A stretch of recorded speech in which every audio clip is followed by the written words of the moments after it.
السلام علیکم ورحمۃ اللہ وبرکاتہ۔ معزز سامعین کرام، اللہ کا فضل و احسان ہے کہ اس ماہ رمضان مبارک میں اللہ تبارک و تعالی نے قرآن مجید پڑھنے اور اس کو سمجھنے کی توفیق عطا فرمائی ہے۔ جس طرح سے ہمارا سلسلہ درس قرآن و فہم قرآن کا چلتا ہوا آ رہا ہے، کل آپ نے چھٹا پارہ کا خلاصہ سماعت کیا ہے۔ آج ہم آپ کے آگے 7واں پارہ وَإِذَا سَمِعُوا کا خلاصہ آپ کے سامنے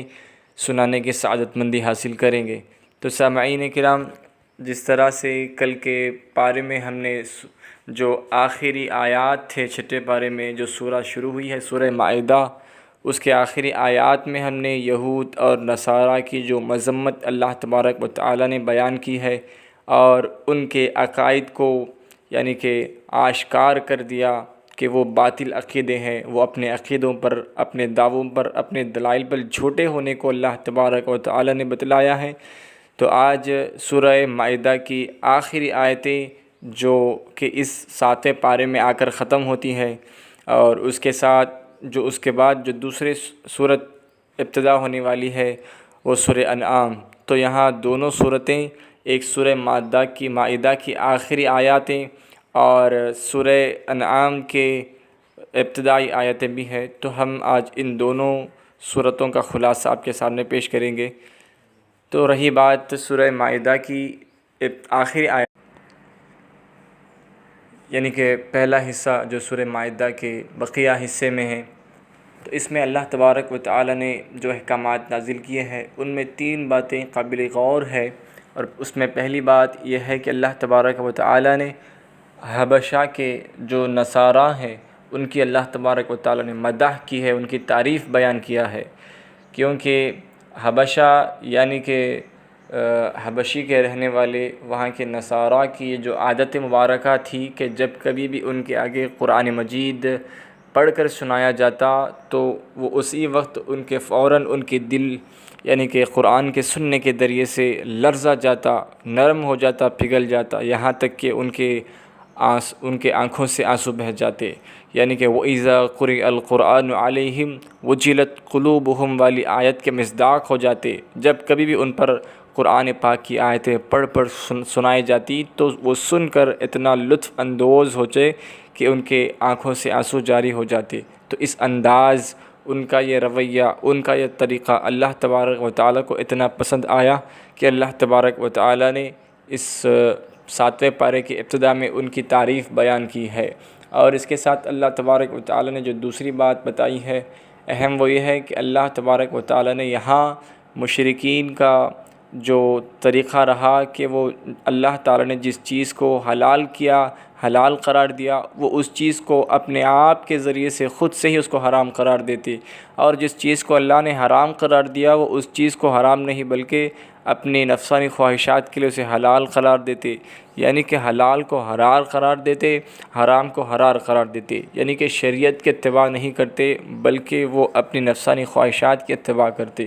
تو ان مشرکین کو اللہ تبارک و تعالی نے یہاں مذمت بیان کی ہے اور انہیں آگاہ و تنبیہ کر دیا، اور ان کے ذریعے سے مسلمانوں کو بھی تنبیہ کر دیا کہ دیکھو، تم اپنے نفس کی اتباع نہ کرنا، تم حلال کو حرام نہ قرار دینا، اور تم یعنی کہ حرام کو اپنے نفسانی خواہشات کے لیے حلال نہ قرار دینا جس طرح سے مشرکین نے کیا تھا۔ تو اللہ تبارک و تعالی نے وہاں حرام چیزوں کا بھی ذکر کر دیا، کن کن چیزیں حرام ہے، جس طرح سے اللہ تعالی نے پہلے پارے میں بھی واضح طور پر اور کل چھٹے پارے میں بھی واضح طور پر حرام چیزوں کا ذکر کیا ہے، تو اس کو بھی اللہ تعالی نے واضح قرار دیا، اور حرام کو حلال، حلال کو حرام قرار دینے والوں کے لیے اللہ تبارک و تعالی نے سخت وعیدیں فرمائی، اور کل قیامت کے دن ان کے لیے یعنی کہ آگ تیار کر رکھنے کو اللہ تبارک و تعالی نے واضح طور پر بتلا دیا ہے۔ اور اس کے ساتھ اللہ تبارک و تعالی نے آگے یمین یعنی قسم کی جو قسمیں ہیں اس کو ذکر کیا ہے۔ قسم کی یعنی کہ جس طرح سے عام طور پر ہمارے پاس جو لوگ قسم کھاتے ہیں کہ اس کی قسم کھاتے ہیں، کسی اور کی، کبھی والدین کی، کبھی ماں کی قسم کھاتے ہیں، تو ایک قسم سارے لغو ہیں، باطل ہیں، یہ حقیقت میں کوئی قسم کے معنی میں نہیں ہوتی، اس کا کوئی مؤاخذہ نہیں شریعت میں۔ ہاں البتہ اگر کوئی اللہ کے نام پر قسم کھائے کہ اللہ کی قسم کھاتا ہوں،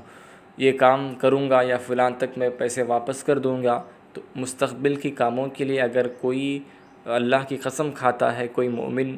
وعدہ یعنی کہ اپنی بات کو پختگی کو ثابت کرنے کے لیے، اور وہ اس کو نہیں کرتا، اس قسم کو پورا نہیں کرتا، تو اللہ کے ہاں اس کا مواخذہ ہے، یعنی کہ اسے چاہیے کہ قسم پوری نہ کرنے میں اس کو مواخذہ جو شریعت میں اس کو کہا گیا کہ اس کو کفارہ ادا کرنا ہے۔ کفارہ یہ ہے جب وہ قسم پوری نہیں کرتا تو اسے چاہیے کہ 10 مسکینوں کو کھانا کھلائے 2 وقت کا، یا تو اگر یہ نہیں کر سکتا تو 10 مسکینوں کو کپڑا پہنائے، اگر یہ نہیں کر سکتا تو اسے چاہیے کہ وہ 3 دن کا روزہ رکھے۔ یعنی کہ ان تمام قسم کے تعلق سے اللہ تبارک و تعالیٰ نے واضح بتایا کہ قسم توڑنے والے کے لیے کیا کفارہ ہے، اور قسم ہوتی کیا ہے، اور قسم کے اقسام کیا ہیں۔ تو قسم یاد رکھیں کہ صرف اللہ تبارک و تعالیٰ کے ذات پر جو قسم کھائی جاتی ہے وہی قسم ہوتی ہے، اور بقیہ جو چیزوں پر ہم کھاتے ہیں، اپنی قسم کھاتے ہیں کبھی، یہ سارے جھوٹے قسم ہوتی ہیں، یہ کوئی قسم کے معنی میں نہیں ہوتے، اس پر کوئی مؤاخذہ نہیں ہے۔ اور یاد رکھیں جب کبھی بھی آپ قسم کھاتے ہیں، یا جس طرح سے ہمارے پاس لوگ کہتے ہیں کہ ہم نے منت مانگی ہے، تو جب کبھی بھی آپ نے اللہ کے نام پر قسم کھائی ہو یا اس طرح سے منتیں مانگی ہو اللہ کے نام پر کہ اگر فلاں کام ہو جائے تو ہم یہ کریں گے، تو وہ چاہیے کہ وہ قسم پورا کریں۔ اگر پورا نہیں کریں گے تو کفارہ لازم ہوگا، کفارہ پر عمل کرنا ضروری ہوگا۔ اور اس کے علاوہ اللہ تبارک و تعالیٰ نے یہاں یعنی کہ شراب اور جوا اور فال کھولنا، یہ جو یعنی کہ جو کام ہے، ان ساری چیزوں کو اللہ تبارک و تعالیٰ ذکر کر کے ان تمام چیزوں کو حرام قرار دیا۔ یعنی کہ جو کوئی یعنی کہ شراب پیتا ہو، جوا کھاتا ہو، تو ان سارے لوگوں کے لیے ان اعمال سے روکا گیا اور کہا گیا کہ ان سے بچے رہیں، کیونکہ یہ اللہ کی شریعت میں حرام قرار دے دیے گئے ہیں۔ اور اس کے آگے اللہ تبارک و تعالیٰ یعنی کہ حالت احرام میں، یعنی کہ حج اور عمرہ کو جانے والے حضرات کے لیے بتایا گیا کہ حالت احرام میں جو لوگ محرم ہوتے ہیں، یعنی اپنے آپ احرام کی حالت میں ہونے والوں کو محرم کہا جاتا ہے، تو حالت احرام میں رہنے والے حضرات جو حجاج کرام ہوتے ہیں ان کے لیے کہا گیا کہ وہ یعنی کہ خشکی میں شکار نہیں کر سکتے، یعنی کہ چرند پرند جو کچھ بھی زمین پر چیزیں ہوتی ہیں ان تمام چیزوں کا وہ شکار نہیں کر سکتے۔ البتہ انہیں اس بات کی اجازت دی گئی ہے کہ وہ پانی میں موجود جو چیزیں ہوتی ہیں اگر کہیں یعنی کہ شکار کے لیے یعنی کہ خاص کر شکار کے لیے نہ جائیں، بلکہ اگر کہیں ایسا ہو جائے کہ وہ شکار کر دیں، یعنی کہ پانی کے چیزوں جو موجود ہوتی ہیں، مچھلی ہو یا جو کوئی بھی چیزیں پانی کے موجود، ان چیزوں کا شکار اگر وہ کر لیں تو اس میں کوئی حرج نہیں ہے، بلکہ اگر خشکی میں یعنی کہ زمین پر موجود چیزوں کا اگر وہ شکار کرتے ہیں تو ان کو کفارہ دینا لازم آئے گا۔ یہاں اور بتایا گیا کہ حرم مبارک جو کعبۃ اللہ کا صحن ہے، حرم مبارک ہے، وہاں ہر چیز کو امن ہے، کوئی دشمن اپنے دشمن کو وہاں قتل نہیں کر سکتا جب تک کہ وہ وہاں سے باہر نہ آئے۔ یہاں کے کسی کو قتل کرنا نہیں، بلکہ حرم مبارک میں جو درخت ہو یا جو پتا ہو اس کو یعنی کہ توڑنا بھی یہاں حرام قرار دیا گیا۔ دنیا میں جو اور امور یہاں ہمارے پاس یہاں جو چیز حلال ہے وہاں ایک مقام پر آ کر حرام ہوتی ہے، تو وہ حرم مبارک ہے، کعبۃ اللہ معظمہ ہے کہ یہاں شکار حلال ہے، لیکن اللہ تبارک و تعالیٰ نے وہاں حرام قرار دیا ہے۔ تو اس کا بھی ذکر اللہ تبارک و تعالیٰ نے وہاں چند مسائل حرام کے ذکر کیے ہیں۔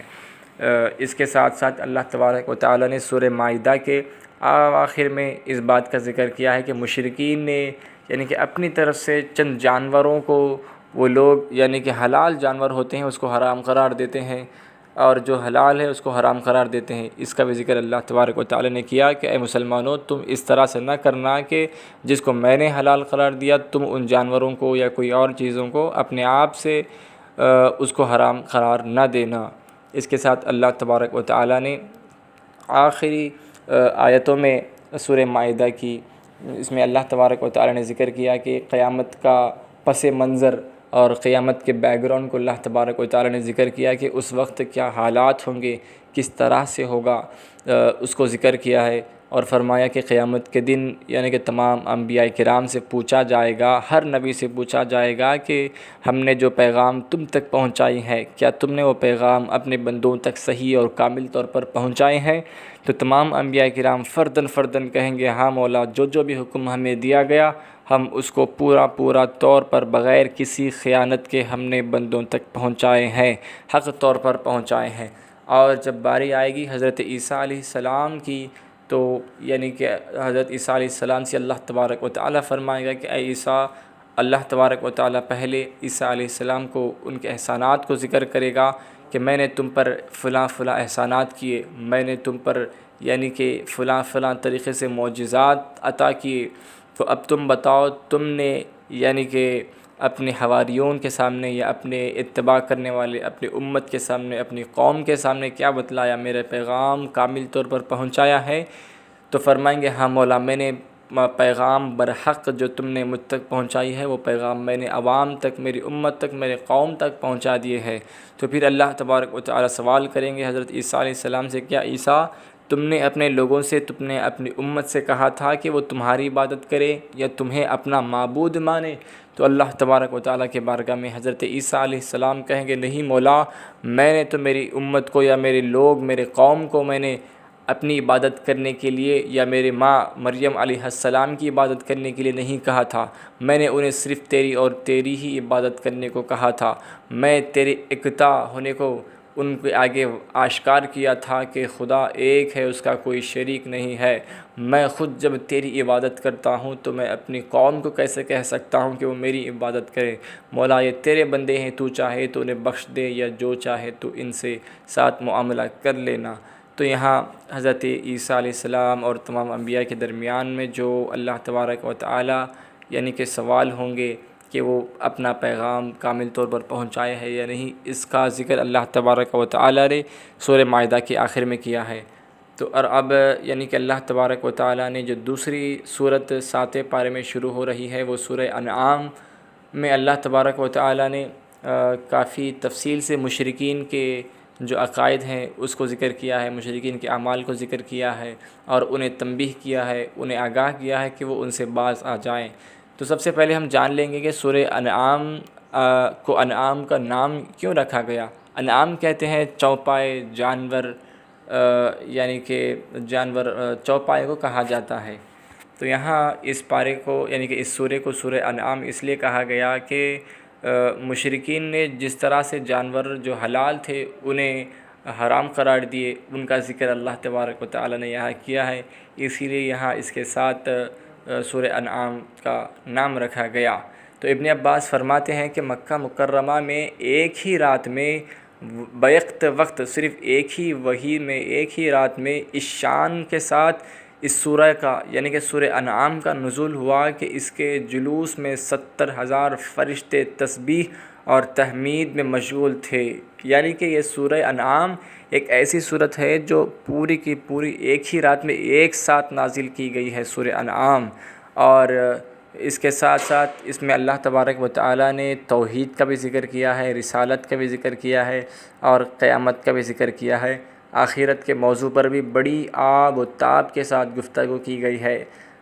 یعنی کہ دعوت کا کام کرنے والے کے لیے دلائل اور براہین کے تیز دھار اسلحہ سے مسلح کیا گیا۔ یہاں اللہ تبارک و تعالیٰ نے اس سورہ انعام کی ابتدا ہی میں دو خدا جو مشرکین اپنے آپ میں دو خدا مانتے ان کا رد کیا، ان کے عقیدوں کی نفی کی، اور زمین و آسمان کے خالق اور ظلمت اور نور کا خالق ایک ہے اور وہ اللہ تبارک و تعالیٰ ہے۔ یہاں اللہ تعالیٰ نے اپنی توحید کو بیان کیا، پھر رسالت محمدی صلی اللہ علیہ وسلم کے منکرین کی مذمت کرتے ہوئے قرآن کریم کی حقانیت کا اثبات کیا، اور انہیں فرمایا کہ کتنی ہی قومیں ایسی ہیں جنہوں نے ہم نے اقتدار سے نوازا تھا، پھر بارشیں برسا کر ان کے باغات کو سرسبز و شاداب بنایا اور انہیں معاشی خوشحالی عطا کی، مگر وہ ہماری نافرمانی اور بغاوت سے باز نہ آئے تو ہم نے ان کے جرائم پر ان کی گرفت کر کے تباہ اور برباد کر دیا۔ تو یہاں اللہ تبارک و تعالی اس سورہ انعام میں اپنے نبی پاک سرکار دو عالم صلی اللہ علیہ وسلم کو تسلی دیتے ہوئے فرما رہا ہے، کیونکہ اس وقت مشرکین سرکار دو عالم صلی اللہ علیہ وسلم پر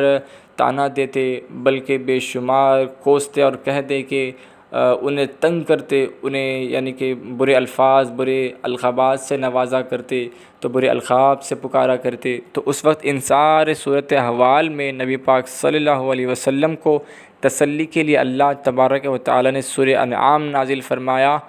پوری کی پوری صورت ایک ساتھ نازل فرمائی۔ اور اس میں بڑی قابل غور بات یہ ہے کہ اس صورت میں، صرف ایک صورت میں اللہ تبارک و تعالی نے یہاں 17 سے زائد انبیاء کرام کے نام اور ان کے تذکرے، ان کے واقعات کو اللہ تبارک و تعالی نے یہاں ذکر کیا ہے، ان کے احوال کو ذکر کیا ہے۔ کیوں؟ ان تمام انبیاء کا ذکر اللہ تبارک و تعالی نے اس وجہ سے کیا ہے کہ اے نبی محمد صلی اللہ علیہ وسلم، تم رنجیدہ نہ ہو جانا۔ یہ مشرکین تمہارے ساتھ جو کچھ تمہارے ساتھ پیش آ رہے ہیں، تمہارے ساتھ جو معاملہ کر رہے ہیں، یا تمہارے ساتھ جو سختی کا برتاؤ کر رہے ہیں، تم اس سے گھبرانا نہیں، کیونکہ تم سے پہلے حضرت ابراہیم علیہ السلام بھی آئے ہیں اور دیگر انبیاء کرام بھی آئے ہیں، ان پر بھی جو کچھ حالات پیش آئے ہیں، لیکن ایک وقت ایسا بھی آیا کہ وہ کامیاب ہو گئے، اور ان کے مقابل میں کھڑے ہونے والے جو مشرکین تھے ان کو میں نے عذاب نازل کر کے انہیں تباہ اور برباد کر دیا۔ اسی طرح سے تم ان مشرکین سے بیزار نہ ہو جانا، یہ لوگ اپنے ہٹ درمی سے وہیں رہیں گے، تم اپنے ایمان پر اور تم لوگوں کو دعوت ایمان دینے میں، دعوت اسلام کی طرف بلانے میں، میری طرف بلانے میں پیچھے نہ ہٹنا، تم ہمیشہ رنجیدہ نہ ہو جانا، تم تسلی رکھنا۔ اس طرح اللہ تبارک و تعالی نے یہاں نبی پاک صلی اللہ علیہ وسلم کو تسلی دیتے ہوئے 18 انبیاء کرام کا ذکر فرمایا۔ ان میں حضرت ابراہیم علیہ السلام، حضرت اسحاق علیہ السلام، حضرت یعقوب علیہ السلام، حضرت نوح علیہ السلام، حضرت داؤد علیہ السلام، حضرت سلیمان علیہ السلام، حضرت ایوب علیہ السلام، حضرت یوسف علیہ السلام، حضرت موسیٰ علیہ السلام، حضرت ہارون علیہ السلام، حضرت زکریہ علیہ السلام، حضرت یحییٰ علیہ السلام، حضرت عیسیٰ علیہ السلام، حضرت الیاس علیہ السلام، حضرت اسماعیل علیہ السلام، حضرت یوسع علیہ السلام، حضرت یونس علیہ السلام، حضرت لوط علیہ السلام۔ تو یعنی کہ اللہ تعالیٰ نے ان تمام 18 انبیاء کرام کے واقعات و احوال مختصراً ذکر کرتے ہوئے اللہ تعالیٰ نے اپنے نبی پاک صلی اللہ علیہ وسلم کو تسلی دے رہا ہے ان مشرکین کے برتاؤ، ان مشرکین کے یعنی کہ جو کچھ سلوک وہ کر رہے تھے اسے تسلی دینے کے لیے اللہ تبارک و تعالیٰ نے یہاں اس انداز کو اپنایا ہے۔ اور آگے ان تمام انبیاء کے نام اور واقعات و احوال کو ذکر کرنے کے بعد اللہ تبارک و تعالیٰ قیامت کے روز جو معاملات پیش ہوں گے انسانوں کے ساتھ، ان کے احوال کو ذکر کیا۔ قیامت کے بارے میں اللہ تعالیٰ نے واضح کر دیا کہ سب انسانوں کو جمع اللہ کے بارگاہ میں کھڑا کر دیا جائے گا۔ روز قیامت کسی انسان سے عذاب کا ٹلنا اللہ کی بڑی مہربانی ہوگی، یعنی کہ کوئی اللہ کے عذاب سے نہیں بچ پائے گا جو گنہگار ہے، جو منکر خدا ہے، جو منکر رسالت نبی پاک صلی اللہ علیہ وسلم ہے۔ اور روز قیامت مشرکین سے مطالبہ کیا جائے گا کہ کہاں ہے تمہارے خدا، جن بتوں کو، جن پتھروں کو، یا جن گایوں کو، یا جن جانوروں کو تم اپنا خدا مان کر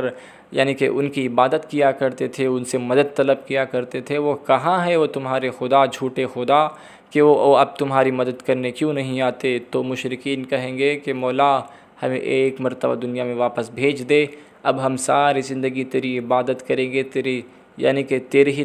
تحمید بیان کریں گے، تیری حمد بیان کریں گے، ایک موقع، ایک مرتبہ مہلت دے دے۔ لیکن اللہ تعالیٰ کی جانب سے مہلت و موقع نہیں دیا جائے گا، یہ دنیا ایک ہی مرتبہ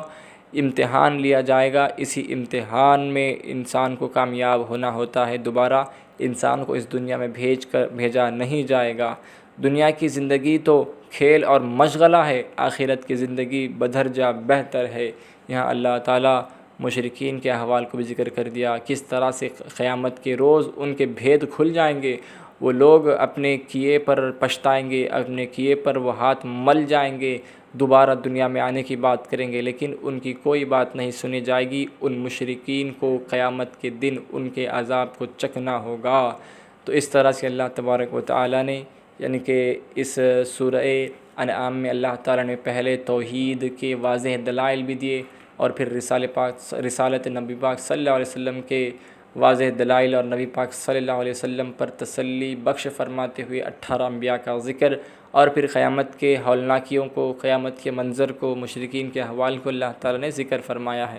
تو بس اسی کے ذریعے سے اللہ تعالیٰ نے یعنی کہ اس پارے کو 7ویں پارے کا اختتام کیا ہے۔ تو اللہ تبارک و تعالیٰ سے دعا ہے کہ اللہ تبارک و تعالیٰ ہمیں قرآن پڑھنے اور سمجھنے کی توفیق عطا فرمائے۔